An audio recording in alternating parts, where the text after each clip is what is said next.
need modern women to stop doing, right? And especially black modern women, right?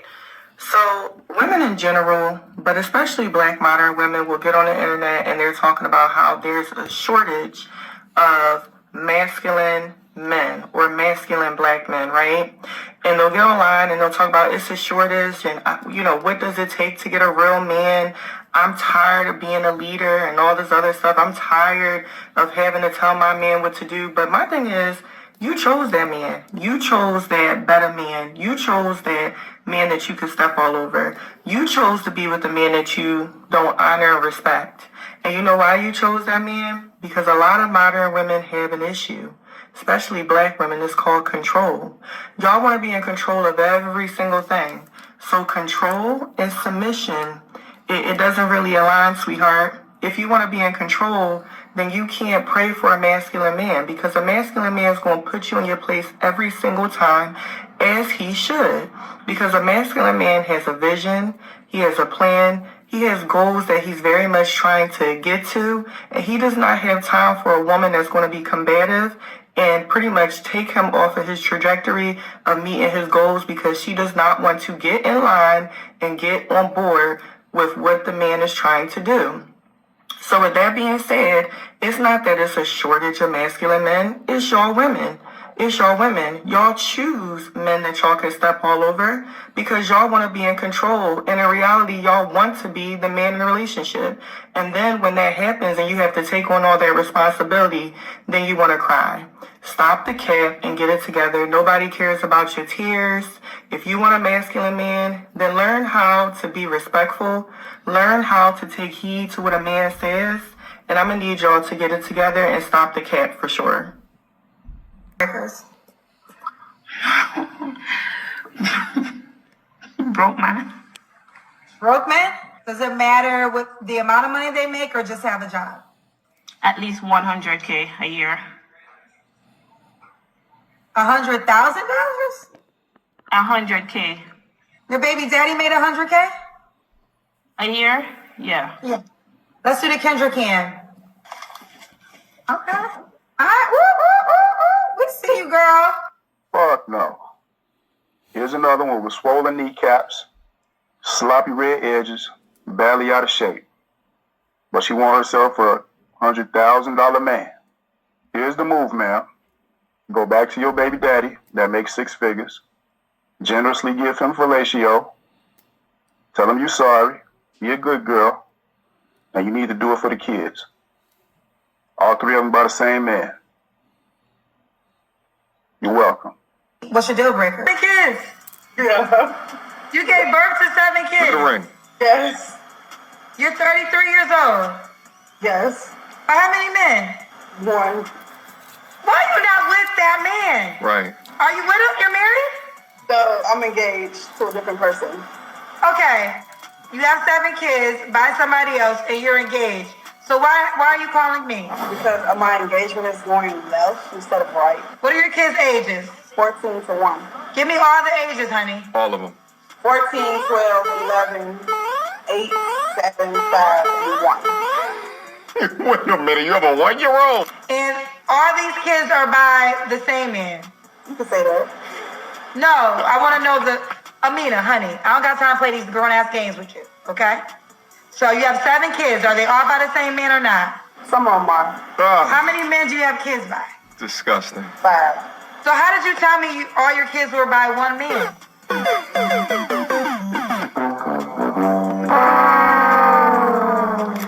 Who's ever the guy that wants to marry you, marry him. Marry him.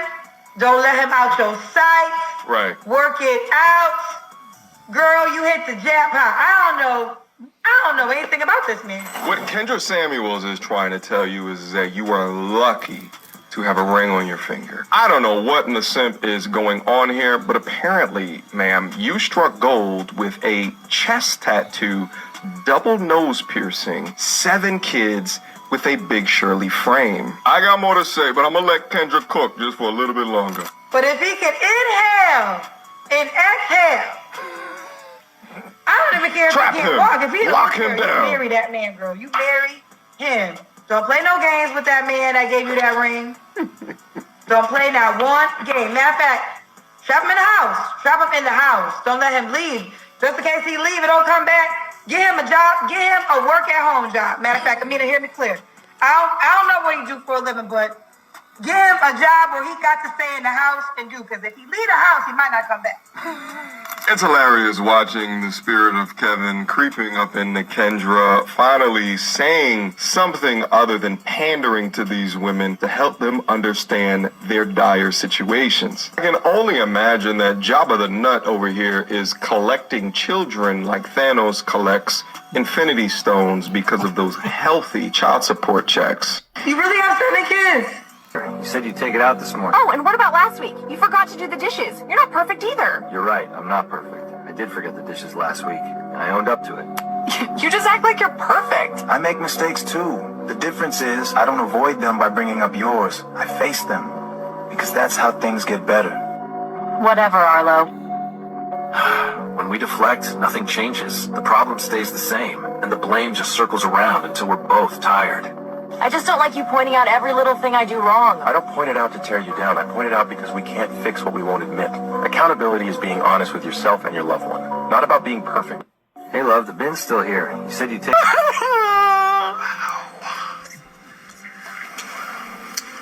Mr. Hudson, you claim the defendant led you to believe you were her son, Ja'Cory's biological father, then dropped a bomb and admitted she slept with someone else. You're in court to prove you are not her son's father. Ms. Bridges, you admit to sleeping with another man, but claim that you have no doubt Mr. Hudson is your child's biological father. We had an argument, and that's when she came and she was telling me how I might not be the father and she had done these things.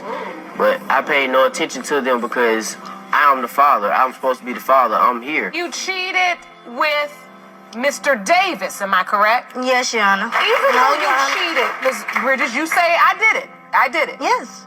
You still say Mr. Hudson is this child's biological father. He's 100% the child's father. Why do you know that for certain?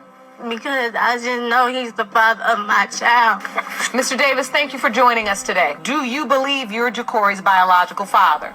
Yes, I do. And so, Ms. Bridges, you did tell him he potentially could be Ja'Cory's father, is that correct? Yes, Your Honor. But you testified earlier that you said you know for sure. I know for sure it's Mr. Hudson's child. If this child is yours, you're going to step up for this baby? Yes, ma'am, most certainly. Mr. Hudson, are you going to step up if this child ends up being yours? Yes, ma'am.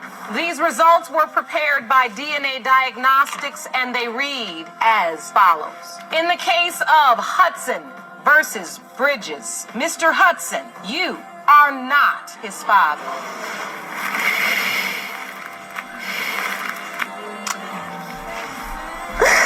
In the case of Hudson versus Bridges, Mr. Davis, you are not his father. Oh, no.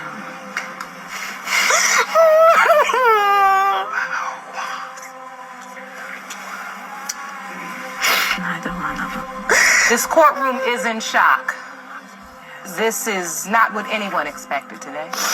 Miss Bridges, as it stands right now, you don't know who your child's father is. Oh, no. Oh! Love you. You don't love our baby enough to stop the bullshit with me. You hate me so much that you don't give a fuck about the kids' future or the kids' needs or anything. You hate me so much that you're gonna say fuck the kid. That's bitterness. That's weird. That's crazy to me. You say, I done seen girls try to run over niggas in the car with their kid. You're ready to crash your car with your kid because you hate this nigga, so you don't care if you kill your kid to hurt him. Fuck me. Love you. You don't love our baby enough to stop the bullshit with me. You hate me so much that you don't give a fuck about the kids' future or the kids' needs or anything. You hate me so much that you're gonna say fuck the kid. That's bitterness. That's weird. That's crazy to me.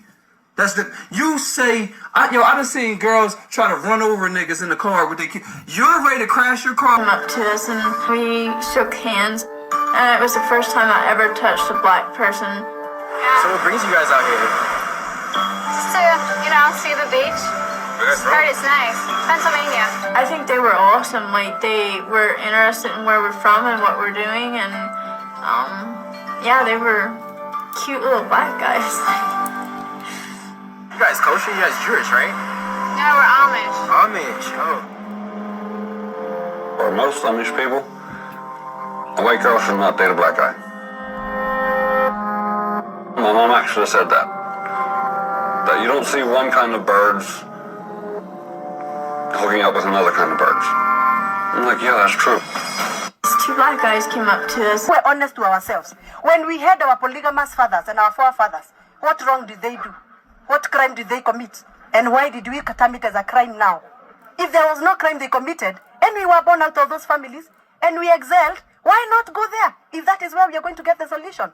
We are so pretentious today, and our pretentious lifestyle is what is costing us these problems we have today. So if polygamous is what is going to sort us out, let's go there.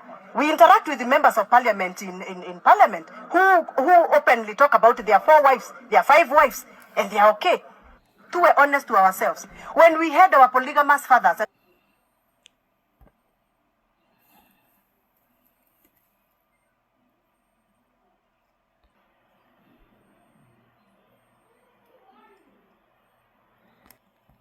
There's also way more women on Earth than there are men. So some of us gonna have to choose to not have one. There's like 3 women to each man. So that's why it's very hard for a man to be faithful. That's why usually when you meet a man, he's either fresh out of a relationship. Like, men are never really fully single. Like, and then a lot of us don't want a lot of them too. So that's even less men. Now we're choosing from the ones that are attractive, or they got a good job, or you're gonna have to choose somebody you don't really like. So that leaves even less men.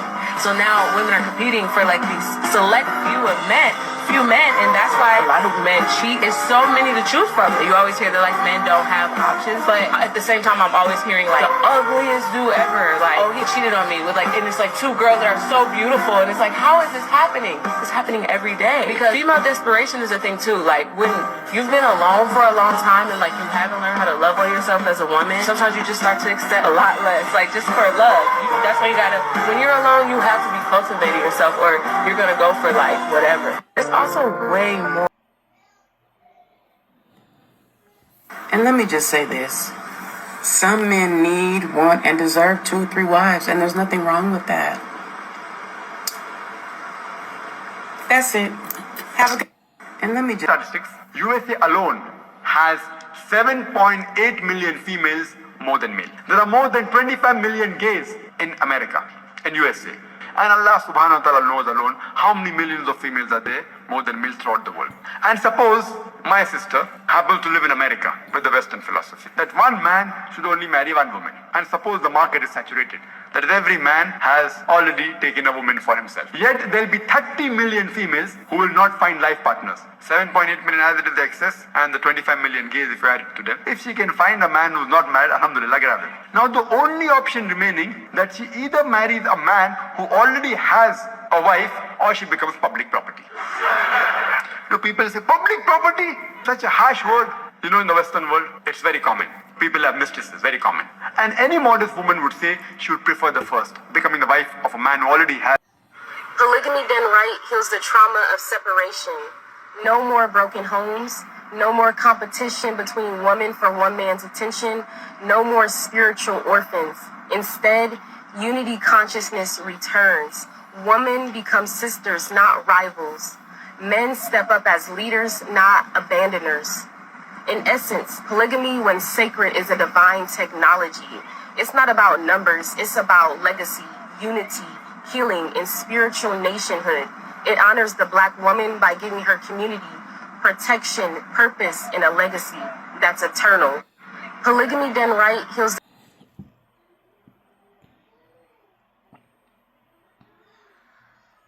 I think the brothers out there are getting married to multiple wives just because they're being selfish? No, they're helping single women by marrying them and giving them a good husband. So brothers, if you're out there, marry 3, 4 wives, inshallah. May Allah bless all of your marriages. And if you can't do that, then at least marry 2. Do you think the brothers out there are getting married to... Keeps asking, why are so many women single, and where are all the good men? Well, let me break it down for you with math. Most women are hypergamous. They want to marry up. Higher status, older, wiser, stronger. Nothing wrong with that. It's built in. Most men, we're hypogamous. We're drawn to younger, more feminine, less experienced women. Again, totally natural. But if you force monogamy only across the whole society, how does that even work? You've got millions of women chasing the top 10 to 20% of men, and the bottom 80% of men getting ignored or rejected. Meanwhile, those high-value men, they can't marry more than one, even if they want to. The result? Frustrated men, lonely women, broken families. Now enter polygyny, biblical marriage. Suddenly the numbers make sense. More women get the kind of man they truly desire, those men take full responsibility with honor, and men who aren't there yet have a reason to rise. So yeah, if most women are marrying up and most men are marrying down, then polygyny isn't just biblical, it's logical. Everyone keeps asking, why are so many women do have to stay on? You do not have to live in the same house as your co-wives. That is his responsibility to take care of you guys in a way in which you feel comfortable. Personally, there's no way I see myself ever married with another woman who is also married to my husband. I mean, that's just not gonna work. But it's gonna be hard enough to live with my husband. Like, right? No, you got it. That's for you to decide, like she said. Right. A lot of people have more a good patience, and me and her, we don't want to manage it. But but yeah, so that's one of your rights. It's right of every black man in this world to have at least 2 wives. It's the culture of black people. Our history, our power is actually rooted in polygamy. Our forefathers, our grandfathers were all polygamists. Don't get it twisted. So all these black men are waking up. It's a birthright of every black man in this world to have at least 2 wives. It's the culture of black people. Our history, our power is actually rooted in polygamy. Our forefathers, our grandfathers were all polygamists. Don't get it twisted. So all these black men are waking up. It's man right now on planet Earth say I'm gonna get with one woman and we're gonna stop. We're all gonna be faithful. You know how many single women there will be? Somebody gotta fucking share. I'm sorry. Every man right now on planet Earth say Bitches love saying stuff like, I'm a girl's girl, I'm a girl's girl. Yeah, bitch, if you a girl's girl, why don't you share your nigga, bitch? If you's a girl's girl, share your nigga. You can't be a girl's girl when you feel like it. You can't be a girl's girl when it's time to get your nails done and when it's time to watch The Notebook. And that's not what being a girl's girl is about. And calling her man when you see her cheating. A girl's girl will be like, you know what? My friend is doing bad and I got a good man. I should share my man with my homegirl. That's right. We could both be happy. Why is it right for me to be happy and my homegirl not be happy? Why is it right for me to have good dick and my homegirl don't have good dick? If you's a girl's girl, you will share your all these bitches love saying stuff like, I'm a girl's girl, I'm a girl's girl. Yeah, bitch, if you a girl's girl, why don't you share your nigga, bitch? If you's a girl's girl, share your nigga. You can't be a girl's girl when you feel like it. You can't be a girl's girl when it's time to get your nails done and when it's time to watch The Notebook. And that's not what being a girl's girl is about. And calling her man when you see her cheating. A girl's girl will be like, you know what? My friend is doing bad and I got a good man. I should share my man with my homegirl.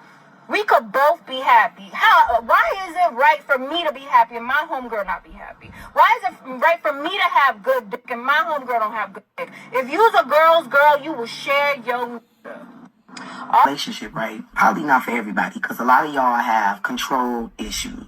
See, unconditional love is no limits, so you don't control the person you love. You give them free will to be who they are, and you still meet them where they are. You have to form a partnership with people who, for one, don't have control issues, don't have insecurities about sharing, or be worried that you won't be acknowledged or that you will be hidden in the back. See, a lot of people, they want all the attention on them. And they want all of the focus to be on them all the time. Very narcissistic, if you ask me. Another thing, you have to have a lot of self-love and a lot of self-care in order to be in a healthy poly relationship. Because when you're sure about yourself, you can be in a dynamic with multiple people and still know that you are seen. And even if you don't feel it, all you have to do is articulate it and talk. How the would anybody know how you feel if you're not saying how you feel? So my advice for how to be in a poly relationship is first being true and authentic with who you are, your powers, and also know how to set boundaries. You really have to go in knowing where you are in your journey and how you're going to go about it and understand how it's a benefit as far as coexisting with other like-minded souls. So the question was, what advice on how to be in a poly relationship, right? Probably not for everybody, because a lot of y'all have control issues.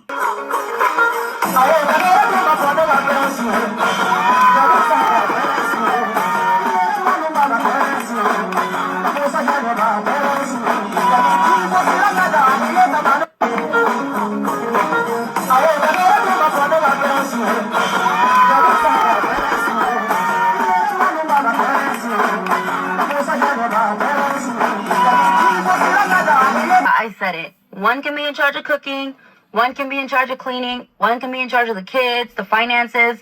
Think of how much ground you can cover if there's more than one wife for that king. All right then. You know, if that guy's protecting, providing, making sure the house is good, y'all are good, what is the problem? And I don't want to hear, oh no, that's cheating. No, baby girl, it's bigger than that. There's an order, there's a structure to it. You know, kings deserve an empire. What is wrong with having more than one woman that can come, put in, provide, and you guys can take care of each other? Like, there's no better sense of unity. I stand by it all the way. And I don't want to hear, what about the woman? What about the woman? It's not the same. Men spread the legacy. The women, do not compare yourself to the men. It's totally different. Let's make this a universal thing where men have more than one wife. Okay? Okay. Men need multiple wives. Yeah, I said it. One can be in charge of cooking, one can be in charge of cleaning, one can be in charge of the kids, the finances. Think of how much ground you can cover if there's more than one wife for that king.